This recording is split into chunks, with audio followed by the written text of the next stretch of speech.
Hola, em dic Carles Lucas, soc metge i monitor de colònies. Fa 30 anys vaig engegar aquesta aventura d'educació en la salut per a nens i nenes que tenen asma i que tenen al·lèrgia, especialment al·lèrgia als aliments.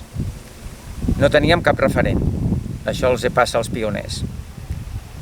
Reinventant-nos contínuament, hem assolit un nivell de qualitat que hauria de ser l'enveja de qualsevol que es vulgui dedicar a l'educació en la salut.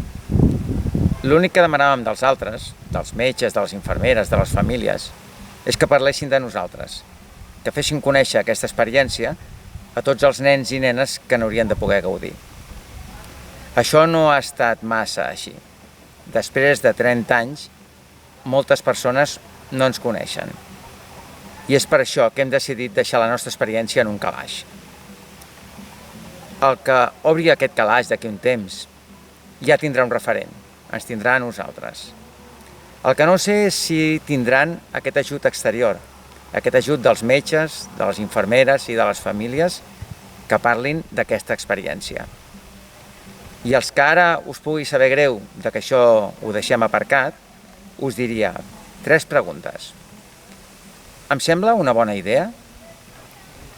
Ho he explicat a algú? I si ho he explicat a algú, hi ha anat o no? Bé, gràcies a tots els que ens heu donat suport i fins sempre.